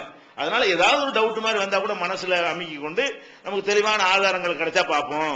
அது வரைக்கும் நம்ம வெளிப்படையா உள்ளதை தெரிஞ்சுக்கிறோம். உள்ளத்தில் உள்ள அறிந்து கொள்ள முடியுமா, உள்ளத்துல என்ன வச்சிருக்கிறாங்க நம்மளால கண்டுபிடிக்க முடியாது. அதனால வெளிப்படையா அந்த செயல்கள் ஆதாரங்களோட கிடைக்கக்கூடிய நேரத்தில் அதை எப்படி டீல் பண்ணணும், மன்னிச்சு விடுறதா அல்லது வேற மாதிரி நடவடிக்கை எடுக்கிறதா, அது ரெண்டாவது வரும். குடும்பம் அது அடுத்த பிரச்சனையில வச்சுக்கலாம். அப்ப இந்த மாதிரி என்ன செய்யக்கூடாது, சந்தேகத்தினுடைய சாயல் வராம நடந்து கொள்ள வேண்டும். இது புகாரில் 5144, 6066, 6064, 6724 ஆகிய ஹதீஸ்கள்ல பதிவாயிருக்கிறது. அதே மாதிரி நபிகள் நாயகம் ஸல்லல்லாஹு அலைஹி வஸல்லம் சொன்னாங்க, ஒரு அடியான் சில வார்த்தைகளை சொல்லி விடுகிறான். எப்படி சொல்லி விடுகிறான், இது ஆய்வு பண்ணாம சொல்லிவிடுறான்.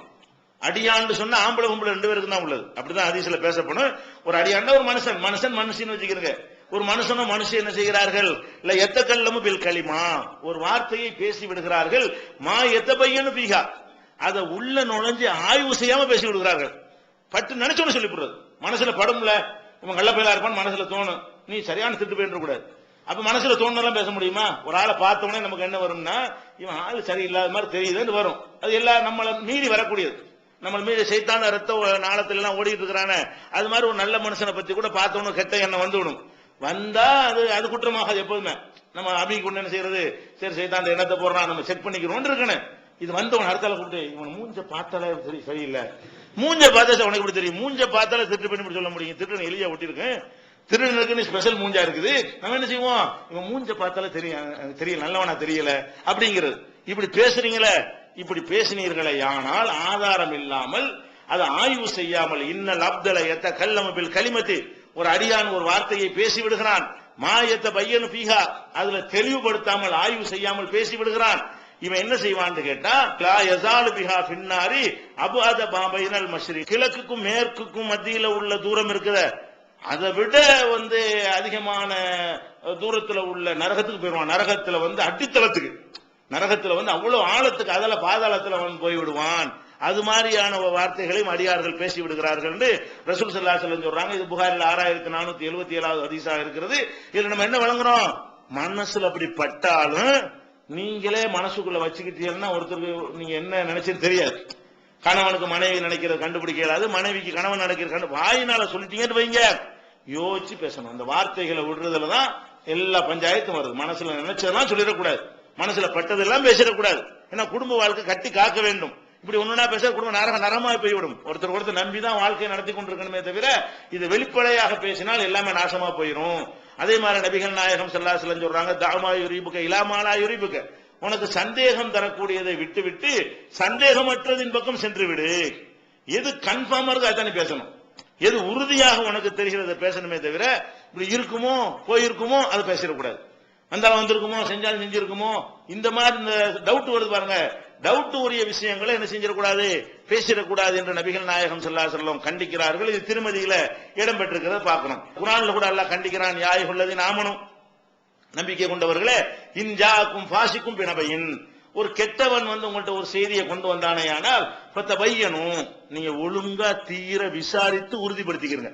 எவனோ சொல்லுவான், உங்க வீட்டுக்காரர் நாங்க அப்படிமா ஏதாவது சொல்லுவான், போட்டு விட்டுருவானா, அது போதும் இவன் யாரு, இவன் இவ்வளவு காலம் வாழ்ந்த கணவர் மீது நம்பிக்கை யார் மேல வந்துடும், இந்த போட்டு கொடுக்குற மேல வந்துடும் உங்களுக்கு. இவன் யாரு கெடுக்கிற கூட சொல்லலாம், பொய்யா கூட இருக்கலாம். அது என்னங்கிறது தெரியாம என்ன செய்யறது, எவனாவது ஒன்று போட்டு கொடுத்தோம், பொண்டாட்டி அப்படி பார்த்தா உங்க புருஷன் அப்படி பார்த்தாண்டவன அதே போதுமானதா இருக்கிறது. அது எப்படி நீங்க தீர விசாரிக்காம அப்படியான்னு காதல வாங்கி கொண்டு நீங்க என்ன செய்யணும், அதை செக் பண்ணுங்க, விசாரிங்க, கன்ஃபார்மான்னு உறுதிப்படுத்திக்கிறீங்க. உறுதிப்படுத்தாம நீங்க செஞ்சீங்கன்னு சொன்னா ஒருவேளை நீங்க சொன்னபடியும் இருக்கலாம், சந்தேகப்படுறபடியும் இருக்கலாம், இல்லாம இருந்துட்டா டவுட் தானே என்ன இருந்தாலும். இந்த மாதிரி புருஷனை பத்தி ஒரு கம்ப்ளைண்ட் வருது, பொண்டாட்டி பத்தி கம்ப்ளைண்ட் வருது, அதுல 50% உண்மையா இருக்க வாய்ப்பு இருக்கும், 50% பொய்யா இருக்க வாய்ப்பு இருக்கும். பொய்யாக இருந்து விடுமையானால், நீங்க சந்தேகப்பட்டு வார்த்தையை கொட்டி விட்டீர்களே ஆனால் அப்புறம் ஒட்டுமா, மனசு ஒட்டுமாண்ட, மனசு உடைஞ்சு போயிருமே. வார்த்தையை கொட்டின உடனே என்னை பத்தி இவன் சந்தேகப்பட்டால, என்னை பத்தி இவன் சந்தேகப்பட்டான முடிஞ்சு வச்சுக்கல. மனசால ரெண்டு பேரும் என்ன செய்ய மாட்டாங்க, நெருங்கவே முடியாது. மனசுல ஒட்ட நட்டிக்கத்தான் செய்ய முடியுமே தவிர உளப்பூர்வமாக இருக்கிறதுங்கிறது சாத்தியமே படாது. அப்ப அதனால என்ன பண்ணக்கூடாது, ஒரு தகவல் வந்துச்சுன்னு சொன்னா அதுக்காண்டி அலட்சியம் படிச்சிடக்கூடாது, கண்காணிக்கணும். ஒருத்தர் என்ன செய்யணும், பொய்யாக தவறான நடத்தைகள் இருக்கா, ரெண்டு பேர்ட்ட யார் இருந்தாலும் அதை கண்டுபிடிச்சு அவரை திருத்த வேண்டிய கடமை ரெண்டு பேருக்கும் இருக்குல்ல. மனைவியுடைய தவறை திருத்துற கடமை கணவனுக்கு இருக்கிறது, கணவனுடைய தவறை திருத்தக்கூடிய கடமை மனைவிக்கு இருக்கிறது. அதுக்காண்டி அறவே விட்டுட்டு போன அர்த்தம் கிடையாது. எல்லாம் அப்படின்னு சொல்லல. இப்ப பையனும் தீர விசாரித்துக் கொள்ளுங்க. தீர விசாரிக்கலன்னு சொன்னா அன்துசீபு கௌமம் விஜஹாலத்தின், அறியாமையினால ஒரு சாரார் மீது நீங்கள் என்ன செய்வீங்க, பழி சுமத்தி விடுவீர்கள். துஸ்பிஹு அலாமா ஃபால்தும் நாதிமீன், பிறகு நீங்கள் செய்வதற்கு நீங்களே கவலைப்படுவீர்கள். சந்தேகப்படும் செய்தி வந்தவுடனே தீர ஆராயாமல் நீங்க அதை அப்படியே நீங்க வெளிப்படுத்தி விட்டீர்களே ஆனால் நீங்க என்ன செய்வீங்க, ஒரு நல்லவன் மீது கூட நீங்க அந்த பழி சுமத்தக்கூடிய நிலைக்கு வந்து விடுவீர்கள். பிறகு அது பொய்ன்னு தெரிய வந்தவுடனே தெரியாதனமா சொல்லிட்டோமே, போட்டோமே, மனசை உடைச்சு விட்டோமே, நெருக்கத்தை இல்லாம ஆக்கி விட்டோமே, அப்ப கவலைப்படுவீங்க ரெண்டு பேருக்குமே. இது ஆணும் பெண்ணு குடும்ப வாழ்க்கைக்கு மட்டும் உள்ள ஒட்டுமொத்த சமூக அமைப்பில் உள்ள எல்லா பிரச்சனைகளுக்குமே இது வரக்கூடாது. இது திருக்குறான்ல 49வது குஜராத் அத்தியாயத்துல 6வது வசனத்துல எல்லாம் என்ன செய்யறான் சொல்லி காட்டுகிறான். இது ஒரு முக்கியமாக விளங்கி கொள்ள வேண்டும். டவுட் வரக்கூடாது. டவுட்டுக்கு முகாந்திரம் ஆதாரம் எல்லாம் இருந்தா நீங்க செய்யணுமே தவிர அப்படி இல்லாட்டி பண்ணக்கூடாது.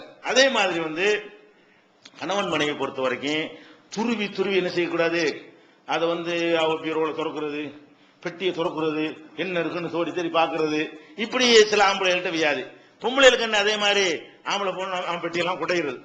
என்ன மாதிரி இருக்க முடியும்? என்ன ஏதாவது ஆதாரத்தோட கிடைக்கும் போது பார்த்தா அது ஒரு கணக்கு. சும்மா புருஷன் மேல சந்தேகப்பட்டு என்ன செய்யறது?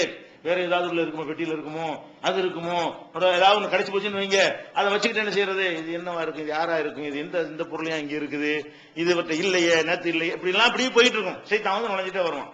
அப்ப இந்த மாதிரி எல்லாம் வர்றதுக்கு காரணம் என்னன்னு கேட்டா, இந்த துருவி ஆராயிறது.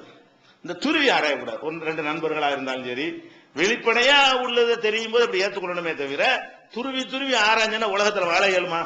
சந்தேகப்பட்டால் எப்படி வாழ முடியாதோ, துருவி ஆராயறதா இருந்தா செய்ய முடியாது. ஒரு ஆளை கடையில வேலைக்கு சேர்த்துனோம், நம்பி அவனை பத்தி வெளிப்படையான புகார் ஒண்ணும் இல்ல, நம்பி கடையில சேர்த்துக்கிற வேண்டியதுதான். கடையில சேர்த்துவிட்டு அவனை கண்காணிக்கிற வேலைக்காரனை போட முடியும்? அவனை 24 மணி கண்காணிக்கிற ஒரு ஆளை போட்டு இவன் என்ன செய்யறான்னு பாரு, ஹோட்டலுக்கு போனா என்ன செய்யறான்னு பாரு. அப்ப அதுக்கு ஒரு சம்பளமா இருந்தா இல்லையா? இது தேவையா? இது அட நம்பி ஒரு ஆளை போட்டுட்டீங்கன்னா போட்டுற வேண்டியதுதான். உனக்கே தெரியும் சொன்னா என்ன செய்யணும்? நவீன காலத்துல இந்த காலத்துலங்க ஒரு கடையில ஒரு 4-5 லேபர் இருக்கிறாங்க. கடையில உள்ளவங்களுக்கா நான் சொல்றேன், பொருள் திருடு போயிடும் பயப்படுறீங்க, ஒரு கேமரா போட்டுற வேண்டியதானே? கேமரா போட்டு ரெக்கார்ட் பண்ணிட வேண்டியதானே? கடையில என்ன நடக்குதோ அது பூரா ரெக்கார்ட் ஆகி போயிடும். இருந்தாலே அவன் திருட மாட்டான். கடையில திருடனா இருந்தா கூட என்ன செய்வான்? அவன் என்ன ரெக்கார்ட் ஆகிட்டு இருக்குது, பிளே பண்ணி பாத்துருவாங்களே, ரிவைண்ட் பண்ணி பார்த்தா எல்லாமே தெரிஞ்சு போயிருமே. அது மாதிரி அவன் என்ன செய்வான்? தெரிஞ்ச ஆட்களுக்கு கூட குறைய கொடுத்துருவான். அது மாதிரி டவுட் வந்துச்சுன்னு சொன்னா இந்த நவீன யுகத்துல அதெல்லாம் ஈஸியா என்ன செய்யலாம்? சால்வ் பண்ணிடலாம். எல்லாமே கேமராவை கொண்டு அனைத்தையும் கண்காணிக்க முடியும். அந்த மாதிரி செய்து கொள்ளணுமே தவிர துருவி அல்லாஹ் குர்ஆன்ல என்ன செய்யறான்? யா அய்யுஹல்லதீன ஆமனு, நம்பிக்கை கொண்டவர்களே, இஜ்தனிபு கஸீரம் மினல்-லன்னி, சந்தேகத்தில் அதிகமான விஷயங்களை விட்டு நீங்கள் விலகிக் கொள்ளுங்கள். ஏன்னு கேட்டா, இன்ன பாலல்-லன்னி இஸ்முன், சில சந்தேகங்கள் பாவமாக அமைந்துவிடும். அதோட அல்லாஹ் சொல்லுகிறான், வலா தஜஸ்ஸசு, ஒருவரை ஒருவர் துருவி விசாரிச்சுட்டு இருக்காதீங்க. எது காதுல உழுவுதோ அதைத்தான் டீல் பண்ணணுமே தவிர தேடிட்டு அலையக்கூடாது. அந்த வதந்திக்கு அலையிறாங்க. வதந்தி எங்க கிடைக்கும், யாரை பத்தி என்ன பேசுவான்றதுக்காக வேண்டிய அலையக்கூடிய கூட்டமா நம்ம என்ன செய்யறோம்? இருந்து கொண்டிருக்கிறோம். அது இன்னைக்கு ஒரு SMS போட்டு அடிச்சு ஒரு குடும்பத்தை நாசமாக்கலாம். யாரோ எவராண்டு தெரியாத ஒரு நல்ல பொம்பளைக்கு கூட நீங்க ஒரு மாதிரியான ஒரு SMS அனுப்பிட்டேன்னு வைங்க, அத புருஷன் பார்த்தாண்டு வைங்க, முடிஞ்சு வரும்ல. அவளை கெடுக்கிறதுக்காக வேண்டிய அவளுக்கு அப்ராணியா கூட இருப்பா. என்ன செய்வான்? நீ கடற்கரையில் உனக்கா காத்திருந்த, நீ வரவில்லை, SMS அனுப்பிட்டேன்னு வைங்க, இத புருஷன் படிச்சான்னு வைங்க, முடிஞ்சு கதை. அப்ப இப்படி கூட வரலாம். புருஷன் அப்படிலாம் யோசிக்கணும். கெடுக்கிற ஒரு SMS வந்தா கூட என்ன செய்யும்? இந்த மாதிரி SMS வந்தாலும் தப்பு தான் அது. ஆனால் நெசமா அவன் யாரு, உண்மையில அப்படி இருக்குமா? புருஷனை பத்தி அப்படி SMS அனுப்புவான், பொண்டாட்டி பத்தி அனுப்புவான், ஒரு பக்கத்துல அவன் உள்ளுக்குள்ளே வில்லன் இருப்பான். யாரு வேணாலும் என்னமா செஞ்சிருக்கலாம்ல. அதனால இப்படி நவீன யுகத்துல என்ன ஒரு மொட்டை கடிதாசே குடும்பத்தை நாசமாக்கிறது. ஒரு போஸ்ட் கார்டுல இவனுக்கு ஒரு கடிதம் வரும், என்ன வரும்? உங்கள் மனைவி இந்த மாதிரி இப்படி போட்டு விட்டுவானா? ஒரு போஸ்ட் கார்டு 50 காசு ஒருத்தர் லைஃப் வீணாக்கி 50 பைசாவுல எழுதக்கூடிய ஒரு அஞ்சல் அட்டையில ஒரு கணவன் மனைவி என்ன செய்யலாம்? கம்ப்ளீட்டா தீர்த்தலாமா? இல்ல ஏன் அப்படி தீர்க்க முடியுது? ஒழுங்கானவன் அட்ரஸ் போட்டு எழுத வேண்டிய என்ன நீங்க நினைக்கணும்? இவன் யாருன்னு தெரியல, பேரும் இல்ல, ஊரும் இல்ல, முகவரியும் இல்ல, அவன் மாட்டு போற போக்குல எந்த சொன்னா இதை நம்ம எடுத்துக்கொள்ளணுமா? அவன் யாரா இருந்தா சரியான ஆளா தான் என்ன செய்வான்? நேரம் மட்டும் ஒரு நல்லிணக்கத்தை நாடக்கூடியவனா இருந்தா, மனைவி தவறா போறா சுட்டி காட்டி ஒரு நன்மையை நாடி ஒரு சீர்திருத்தம் பண்ணக்கூடியவனா இருந்தால், அல்லது அவளிடமிருந்து நம்மளை காப்பாற்றக்கூடியவனா இருந்தால் அவன் என்ன பண்ணனே? நம்மளே அணுகி இந்த மாதிரி விஷயம் நான் பார்த்தங்க, நீங்க திருத்தி வச்சுக்கிறீங்க, உங்களுக்கும் கேவலம், சமுதாயத்துக்கு நல்லது இல்லை, அதான ஒரு மூமின் செய்ய வேண்டிய வேலை. இது எவனோ கிறுக்கன் செஞ்சிருக்கான்னு நினைக்கணுமா இல்லையா? ஒரு 50 காசு அஞ்சல் அட்டையில குடும்பம் பஞ்சாயத்து நாரி போயிடுது, வழங்குதா? இது மாதிரி SMS நாரி போய் விடுகிறது. அதனால ரொம்ப கவனமாக கேர்ஃபுல்லா இருக்க வேண்டும். இந்த வதந்திகளை நம்புறதுங்கிற விஷயத்துல நம்ம இடம் கொடுத்தா நரக வாழ்க்கை. அதனால சந்தேகம், துருவி ஆராயிறது, இது மாதிரி வதந்திகளை எவனா சொல்றதெல்லாம் கேட்டு நம்பி கொண்டிருப்பது, இதெல்லாம் நம்மளுடைய வாழ்க்கையை பாதிச்சு விடும் என்பதை அடுத்தபடியாக கவனித்துக் கொள்ள வேண்டும். இது ஒரு விஷயம். நஹா ரசூலுல்லாஹி ஸல்லல்லாஹு அலைஹி வஸல்லம் ஐயத்துர்க ரஜுல் அஹ்லஹு லைலன், இரவு நேரத்துல நீங்க திடீரென்று வீட்டுக்குள் போவாதீர்கள் இரவுல. அதுவும் எப்ப ரசூலுல்லாஹ் சொல்றாங்கன்னு கேட்டா, நீங்கள் நீண்ட காலம் வெளியூர்ல இருந்து வந்தால், நீண்ட காலம் வெளியூர்ல இருந்துட்டு வந்தீர்களே ஆனால் திடீர்னு வீட்டுக்குள்ள போயிடக்கூடாது. ஏன் போனீங்க என்று சொன்னா அவங்களுடைய சில குறைகளை நீங்கள் பார்க்க வேண்டி வந்துவிடும். அதாவது மீனிங் வழங்குதா? எப்படி இல்லற வாழ்க்கை போகணும்னு சொல்லி தப்பு கூட இருக்கலாம். நம்மளுக்கு அல்லாவா கொண்டாந்து காட்டினா எடுத்துக்கிற அளவுல நம்ம போகணுமே தவிர, திடீர்னு எந்த ஒரு 25 நாள் வெளியூர்ல இருந்துட்டு திடீர்னு போய் கதவை தட்டு போய் நின்றா வேற ஏதாவது ஒரு வேற மாதிரி நீங்கள் விரும்பத்தகாத ஒரு நிலையை கண்டுவிட்டால் அப்ப நரகமா போயிரும். அதனால நீண்ட காலம் போயிட்டு வரக்கூடிய ஆளுக்கு வீட்டுக்கு மெசேஜ் வச்சுட்டு போங்கிறாங்க. எதுக்கு? இதுல வாய்ப்பு கூட இருக்கிறது. இந்த மாதிரி ஒரு நீண்ட காலம் இருந்துட்டு வரும்பொழுது போனா அதை கூட அப்படி துருவுற மாதிரி போயிட வேண்டாம்.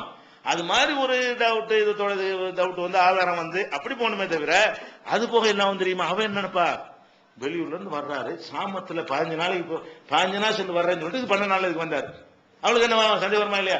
15 நாளுக்குள்ள வர்றேன்ட்டு போறீங்க, திடீர்னு என்ன செய்யற 12 நாள்ல திடீர்னு நுழைஞ்சு. அவன் என்னப்பா, இவனுக்கு என்னமோ நம்ம மேல சந்தேகம், 12 நாள் இதுக்கு வந்தான், 15 நாள் சொல்லிட்டு தானே போனான்னு அதுவும் நரகமா போயிரும்ல. அப்ப என்ன வேண்டாம். அதனால எதையெல்லாம் கவனிக்கிறாங்க, இந்த மாதிரி வெளியூர்ல இருந்து திரும்பி நுழைஞ்சிடாதீங்க, வெளியூர்ல இருந்து வர்றாங்க மெசேஜ் வச்சுட்டு. அது எதுக்கு சொல்றாங்க? அது எல்லாம் மேக்கப் பண்ணி அலங்கரித்துக் கொள்வதற்கு முன்பு சொன்னாங்க. இன்னொரு சந்தர்ப்பத்தில் இதுல என்ன சொன்னாங்கன்னு கேட்டா, எத்தகவனும் எழுத்தமிஸ் அசராத்தியும், குடும்பத்தில் உள்ள குறைபாடுகளை அவன் தேடி திரிவதற்காக வேண்டி ராத்திரில போய்விட வேண்டாம். அல்ல இந்த மாதிரி பெரிய பாரதூரமான விஷயம் இல்லைன்னு வைங்க. அத சினிமாவுக்கு போயிருப்பாங்கன்னு வைங்களேன். நீங்க வீட்டுக்கு போறீங்க, சினிமாவுக்குலாம் போக கூடாதுன்னு சொல்லி வச்சிருக்கிறீங்க. திடீர்னு ஒரு நாள் 2 புள்ள குட்டிலாம் கூடி சினிமாவுக்கு போயிட்டாங்க பொம்பளை. இப்ப என்ன மாதிரி உங்களுக்கு என்ன இதுதான் தேவை? நம்ம இருக்குமோ கண்ட்ரோலா இருக்கிறாரா? சரி, சினிமாவுக்கு போற செய்தி தெரிஞ்சா அப்புறம் கண்டிச்சுக்கிருவோம். இப்படிலாம் தெரியாத விஷயங்கள், நீங்கள் எதிர்பார்க்காத விஷயங்கள்லாம் வீட்டுல காண வேண்டி வந்துடும். அது கூட அப்படி நடந்து. எதுக்கு இதெல்லாம் உழவு சொல்றாங்க? குடும்பம்ங்கிறது கட்டுறது கஷ்டம், கட்டுறது உடைக்கிறது லேஸ். குடும்பத்தை கட்டி அமைப்பது என்பது என்னது ரொம்ப கஷ்டம். 2 பேருடைய உணர்வு ஆசை எல்லாமே ஒத்து போறது என்பது ரொம்ப ரொம்ப சிரமமான ஒரு விஷயம். அதுக்கு பிறகு குழந்தை குட்டின்னு வந்துருச்சுன்னு சொன்னா ஒன்னும் பண்ண முடியாது. இந்த குழந்தை நிலை எண்ணி பாருங்க, 2 பேர் பிரிஞ்சுட்டாங்கன்னு சொன்னா அந்த குழந்தைகளுடைய நிலைமை என்னவாகும்? இவங்களுடைய நடத்தையினால இவங்களுடைய ஏதாவது பிளவு ஏற்பட்டுச்சுன்னா பாரதூரமான விளைவு ஏற்பட்டுமா இல்லையா? அதுக்கெல்லாம் இடம் கொடுக்க கூடாதுங்கிறது தான் இதையெல்லாம் ரசூல் ஸல்லல்லாஹு அலைஹி வஸல்லம் அவர்கள் நமக்கு எச்சரிக்கை பண்றாங்க. அப்ப இது ஒரு முக்கியமாக குடும்பத்துல கவனத்தில் கொள்ள வேண்டிய ஒரு விஷயம். அடுத்ததாக இதுதான் முக்கியமான ஒரு விஷயம். குடும்ப வாழ்க்கையில பொறுத்த வரைக்கும் என்னதான் நீங்கள் இருந்தாலும் ஒரு நேரம் இல்லாட்டி ஒரு நேரம் ஒரு ஆணுக்கோ பெண்ணுக்கோ இந்த குடும்ப வாழ்க்கை கசக்கலாம். குடும்ப வாழ்க்கை என்ன இருக்கலாம், ஒரு குறிப்பிட்ட வயசுல ஒரு குறிப்பிட்ட ஒரு காரணத்தினால அது ஒரு அளவுக்கு நல்லா வாழ்ந்திருப்பாங்க, சந்தோஷமா 10 வருஷமா 20 வருஷமா சந்தோஷமா வாழ்ந்திருப்பாங்க. அதுக்கப்புறம் ஏற்பட்ட ஒரு விபத்துனால இவனுக்கு சில பிரச்சனைகள் ஏற்பட்டு குடும்ப வாழ்க்கையில் நாட்டம் இல்லாமல் போயிருக்கலாம். வேற மாதிரி ஏதாவது இந்த நேற்று சொன்ன மாதிரி சில நோய்கள் ஏற்பட்டு அந்த நோய்களின் காரணமாக அவனுக்கு இல்லற வாழ்க்கையை நெஞ்சிடலாம், கசந்துடலாம். அந்த நேரத்தில் இது மாதிரி பெண்ணுக்கு ஏற்படலாம். இந்த மாதிரி ஏற்படக்கூடிய நேரத்தில் நம்ம என்ன நினைச்சிடக்கூடாது, இந்த உடல் சுகம்தான் மெயின் பிரதானம் அப்படின்னு நினைச்சிடக்கூடாது. ஏன்? அல்லாஹ் இந்த பாக்கியங்களை பல பல மாதிரி செல்வம் இருக்குன்னு வைங்களேன், எல்லாரும் எல்லா கோடீஸ்வரன் ஆக்கிட்டான் இல்ல, எல்லாருக்கும் விரும்பின அளவுக்கு அல்லாஹ் செல்வத்தை கொடுத்திருக்கிறான் இல்ல. நமக்கு எதை தரான திருப்தி படுறீங்களா இல்லையா? உங்களுக்கு குடிசை தந்தா குடிசையில வாழ்றீங்க, ஓட்டு வீடு தந்தா ஓட்டு வீடுல வாழ்றீங்க, பங்களா தந்தா பங்களாவில் வாழ்றீங்க, பிளாட்பாரத்துல வாழ்ற மாதிரி அல்லாம சாண்டா அதுலயும் வாழ்றீங்க. அப்ப நம்ம என்ன எடுத்துக்கொள்றோம்? நமக்கு அல்லாஹ் எதை நசீபாக்கி இருக்கிறானோ அதில் நம்ம திருப்தி அடைய வேண்டும். நமக்கு இந்த கணவனை தந்துட்டான், அல்லாஹ் சந்தோஷமா இருந்தோம். அவருக்கு ஏதோ ஒரு காரணத்தினால என்ன செய்யல, இன்னைக்கு அவருக்கு முடியாத ஒரு நிலை ஏற்பட்டு போச்சு, மனைவிக்கு ஏதோ ஒரு காரணத்தினால வந்துருச்சுன்னு சொன்னா நம்ம எதுக்கு பிரதானம் கொடுத்துடக்கூடாது. அத உடல் சுகம்தான் ஃபர்ஸ்ட். அதுலதான் பெரிய கோளாறுலாம் ரொம்ப நடக்கிறது. என்ன, இவனுக்கு அந்த இல்லற சுகம் இல்லாத நேரத்துல அல்ல அவளுக்கு அது இல்லாத நேரத்துல என்ன செய்யணும்? ஒருத்தர் ஒரு கண்ட்ரோலும் பண்ணணுமா இல்லையா? பசிக்கு இருந்தா நம்ம வீட்டு சாப்பாடு தான் திருட்டி சாப்பிட முடியுமா? பசிக்குது, சாப்பாடு வேணும் தான். அதுக்காக நம்மள்ட்ட என்ன இருக்கு அதான சாப்பிடணும், இல்லாட்டி கூட கஞ்சியோ குடிச்சிட்டு இருக்க வேண்டியதானே? ஒரு பேரிச்சம்பழத்தையா சாப்பிட்டு இருக்கணுமா இல்லையா? எனக்கு பசிக்குது அதனால அடுத்த வீட்டுல திருடா என்கிற அளவுக்கு போய் விடுகிறார்கள். இதெல்லாம் எப்படி எடுத்துக்கொள்றீர்கள்? அப்படித்தான் இல்லற வாழ்க்கை என்பது அது மார்க்கத்துல ஹலாலான முறையில் இருந்தால் மாத்திரம்தான் அது நமக்கு வெற்றி தருமே தவிர, அதை விட நீங்க என்ன யோசிக்கணும்? இதெல்லாம் கடந்த விஷயம். கல்யாணம்ங்கிறது ஒரு சந்ததியை உண்டாக்குவது, சந்தோஷமா இருப்பது மட்டுமில்ல. ஒரு கட்டத்துல அவங்க தெய்வம் நமக்கு தேவை, நம்ம தெய்வம் அவங்களுக்கு தேவைங்கிற ஒரு கட்டத்துக்கு வருவோம். ஒருத்தர் உளப்பூர்வமா என்ன செய்யணும்? இதெல்லாம் உடலுக்கு தாண்டின விஷயங்கள், இதெல்லாம் உடலுக்கு மேல உள்ள விஷயங்கள். ஒருத்தர் கவனிப்புகள் எல்லாம் தேவைப்படும். அதே மாதிரி திடீர்னு ஒரு பெரிய நோய் வந்துவிடும். இப்ப கணவன் இன்னைக்கு அவனுக்கு உடல் ரீதியா பிரச்சனை இருந்தாலும் அந்த நோய்க்கு 10 லட்சம் ரூபாய் செலவழிக்க வேண்டியிருக்கு. இவன் தான் செய்ய முடியும், வேற மாதிரி ஆளாளுக்கு செய்ய மாட்டான். புருஷன் தான் செய்வான். பொண்டாட்டிக்கு செய்யறதா இருந்தா அந்த புருஷன் தான் செய்வான், எப்பாடுபட்டாலும் செய்வான். மனைவிக்கு அந்த சிகிச்சை பண்ணுவான். அது மாதிரி ஒரு தேவைகள் வரலாம். அதுல 2 பேரும் சேர்ந்து உருவாக்கின சந்ததி இருக்கும். இந்த உடல் மட்டும்தான் பெரிய பிரச்சனை நினைச்சுக்கிட்டு வேற மாதிரி போன எல்லாருமே அவன் சுயநலத்துக்காக போய்விட்டு கடைசி காலத்துல கஷ்டப்படுகிறான். ஆணோ பெண்ணோ யாரா இருந்தாலும் பிள்ளைகள் சந்திரனிக்கும். பிள்ளைகளுக்கு பாசம் கிடைக்காது, பிள்ளைகளுக்கு ஒரு ஒழுங்கான ஒரு எதிர்காலம் அமையாது, அவங்களுக்கு ஒரு அட்வைஸ் கூட கிடைக்காது. அப்ப அந்த பிள்ளை நம்ம இனிமே எப்படி வாழணும், இதெல்லாம் இந்த இல்லறத்துக்காக வேண்டி உள்ள எல்லா செட்டப்பும் எல்லா குறைகளும் சரி பண்ணுங்க. உங்களுடைய உணவு ஆரோக்கியம் எல்லாத்தையும் கரெக்ட் பண்ணுங்க. இது என்னென்ன வகையில எல்லாம் மார்க் அனுசரிக்க சொல்லுகிறதோ அதெல்லாம் அனுசரிங்க. அப்படி இருந்தும் துவக்கம் ஸ்டார்டிங்கே ட்ரிபிளா இருக்குன்னு வைங்க, அது வேணாம். ஆரம்பிக்கும் போது அவங்க பொண்ணு ஆம்பளையே இல்லைன்னு வந்து அதுக்கு நம்ம வளர்ந்த அவசியம் கிடையாது. இது நான் சொல்வது வந்து ஒரு நல்லா வாழ்ந்து ஓரளவுக்கு இருந்து ஒரு கட்டத்தில் இல்ல இது சம்பாதிக்கிறதுக்கா வெளியூர் போயிட்டான், ஒரு 6 மாசம் 1 வருஷம் இருக்கிறான். இன்னைக்கு வெளிநாட்டுல போய் மக்கள் எல்லாம் கஷ்டப்படுறாங்க பாக்குறோம். அவங்களுக்கு எல்லாம் சந்தோஷமா இருக்க முடியும். எதுக்காக வெளிநாட்டுக்கு போறாங்க, எதுக்கு போறாங்க? நம்ம புள்ள நல்லா இருக்கணும், நம்ம பொண்டாட்டி நல்லா இருக்கணும், கொஞ்சம் வாழ்க்கை தரம் உயரணும், நகை நட்டுலாம் போட்டு அழகு பார்க்கணும்னு போனா இவருக்கு வந்து அது என்ன நினைக்கணும், நமக்காக இந்த கணவன் வெளிநாட்டுக்கு போய் கஷ்டப்படுறான்னு நினைக்காம அவங்களுக்கு உடல் சுகம் தான் பெருசுன்னு வந்துச்சுன்னு வைங்க, நாசமா போயிடும். அவங்க வந்து நமக்கு 2 வருஷத்துக்கு புருஷன் இல்லாம எப்படி இருக்கிறது, 2 வருஷம் பொண்டாட்டி இல்லாம எப்படி இருக்கு, 2 தரப்புல நினைச்சான்னு வைங்க, நாசமா போயிருமா இல்லையா? ஒரு கட்டத்து வரைக்கும் அது ஆசைப்படக்கூடிய கட்டத்தில் படுங்க. அதுக்கப்புறம் எப்படி வாழணும், இந்த அந்த நேரத்துடைய உணர்ச்சிக்கு யாரெல்லாம் இடம் கொடுக்கறாங்களோ அப்ப அது தெரியாது. அதுக்கு பின்னாடி சமூகத்திலிருந்து ஒதுக்கப்பட்டு வயசான காலத்துல வந்து உங்களை படுக்கையிலே மலஜலம் கழிக்கக்கூடிய நிலம் வருமே, அந்த மாதிரி நேரத்தில் உங்களை உறவினரோ மற்ற சொந்த பந்தம் யாரும் தூக்கி கூட என்ன செய்ய மாட்டாங்க, அரவணைக்க கூட ஆள் இருக்காத ஒரு நிலையில ஆகி கேவலப்பட்ட நிலை ஏற்பட்டுவிடும். அவங்களுடைய பிள்ளைகள் பள்ளிக்கூடம் கொண்ட போனாங்கன்னு வைங்க, அதுகளை கிண்டல் பண்ணுவாங்க. என்ன உங்க அப்பா அப்படியாமலும் உங்க அம்மா அப்படியாமலும் முடிஞ்சு வச்சுக்காத. அந்த சின்ன பஞ்சு இந்த பிஞ்சு உள்ளங்கள் என்னத்தையாவது போட்டா நம்ம பெத்தெடுத்த பிள்ளைகள் மத்தியில் என்ன செய்யும், பயங்கரமான ஒரு பாரதூரமான ஒரு எண்ணத்தை உண்டாக்கி தற்கொலை பண்ணக்கூடிய நிலைக்கெல்லாம் அந்த குழந்தையை தூண்டிவிடும். அதனால இந்த இல்லற சுகம் வேணுங்கிறது புரிந்து கொள்ளணும். ஒரு சான்ஸ் நமக்கு இல்லாம போய்விட்டால், நம்ம பெத்த புள்ள இருக்கு, அழகா ஒரு அசிங்கமா ஒரு புள்ள வந்து தூக்கி கணத்துல போட்டுருவோம், குப்பத்தட்டுல வீச முடியுமா? அழகா தக்காளி பழம் செக்கச்சிவன் தான் நான் வச்சுக்கிறேன், வேற மாதிரி வந்தா சாவடிச்சிடும் சொல்ல முடியுமா? நம்ம உள்ளதான அது. அப்படியாக்கும் கணவன் மனைவி ஆக்கி கொள்ளணும். ஒரு கட்டத்தில் சந்தோஷமா இருந்து விட்டீர்களே, ஆனால் மனைவி இந்த மாதிரியான சில குறைகள் வந்தாலும் என்ன செய்யுது, நமக்காக வாழ்ந்தவ, நமக்காக கஷ்டப்பட்டவ, நம்ம பிள்ளைய சுமந்தவ அப்படின்னு நினைக்கணும். புருஷனுக்கு அது மாதிரி பிரச்சனை ஏற்பட்டா என்ன செய்யணும், அந்த விஷயத்தை 2வது தள்ளி விட்டுறணும். ஓரளவுக்கு வாழ்ந்துட்டு அதுக்கப்புறம் பிள்ளைகளுக்காக வாழணும், கணவனுக்காக வாழ வேண்டும். இந்த உடல் சம்பந்தப்பட்டது அல்லாத எத்தனை விஷயங்கள் இல்லறத்தில் இருக்கிறது. நம்முடைய எதிர்கால சந்தேகம் நல்லபடியா உருவாக்குவோம், அந்த ஒரு லட்சியத்தை கையில் எடுத்துக்கொண்டு அப்படி சொல்றாங்க ரசூல் ஸல்லல்லாஹு அலைஹி வஸல்லம். புள்ள விஷயத்துல புருஷன் முன்னாடி சண்டை, டைவர்ஸ் ஆகி போச்சு, எனக்கு தான் உனக்கு தாங்கிறாங்க. அப்ப ரசூலுல்லாஹ் என்ன செய்யறாங்க, அந்த புள்ள உனக்கு தான் மாலம் தனக்கு, நீ வேற ஒரு கல்யாணம் பண்ணாத வரைக்கும் நீ உன் பிள்ளைய வச்சுக்கங்கிறாங்க. ஒரு பெண்ணு பிள்ளைக்காக வேண்டி கல்யாணம் பண்ணாமல் இருக்கலாம்னு வழங்குதா இல்லையா? நீ வேற கல்யாணம் பண்ணாமல் இருக்கிற வரைக்கும் நீ என்ன செஞ்சுக்க, அந்த பிள்ளை நீ உங்க கையில வச்சுக்க. அப்ப என்ன விளங்குது, பிள்ளைய நல்லா வளர்க்கறதுக்காக வேண்டி என்ன செய்யலாம், ஒரு பெண்ணு அந்த உடல் சம்பந்தப்பட்டதை 2ஆம் பட்சமா தள்ளி விடலாம். ஒரு ஆணும் அது மாதிரி தள்ளி விடலாம். ஒரே இந்த ஒரு விஷயம் தான் வாழ்க்கை நினைச்சிட கூடாது, அதுவும் வாழ்க்கைன்னு சொல்லியாச்சு உடனால. ஆனா அது இல்லைன்னு சொன்னா நம்ம என்ன செய்யணும், அது அல்லாஹ் தந்தா ஹலாலா தந்தால் கிடைத்தால், அல்லது நம்முடைய குறைபாடுகள் இருந்தால் சரி செய்து கொண்டு எவ்வளவுக்கு சந்தோஷமா இருக்க முடியுமோ அதுக்கு முயற்சி பண்ணணும். இல்லன்னா அதுல குறைபாடு வந்துருச்சுன்னா வறுமையை சகிச்சுக்கிற மாதிரி, நோயை சகிச்சுக்கிற மாதிரி, பிள்ளைகள்கிட்ட உள்ள ஊனத்தை குறைய சகிச்சுக்கிற மாதிரி, நமக்கு வர தலைவலியை சகித்துக் கொள்ற மாதிரி என்ன செய்யணும், அதையும் சேர்த்து சகித்துக் கொண்டு சபர் பண்ணி கொண்டோமே ஆனால் மறுமையில இதை விட சிறந்த ஒரு வாழ்க்கை தருவான் என்பதையும் நம்ம என்ன செய்யணும், புரிந்து கொள்ள வேண்டும். இல்லற வாழ்க்கையில் அறிந்து கொள்ள வேண்டிய இன்னும் சில விஷயங்கள் இன்ஷா அல்லாஹ் நாளை பார்ப்போம்.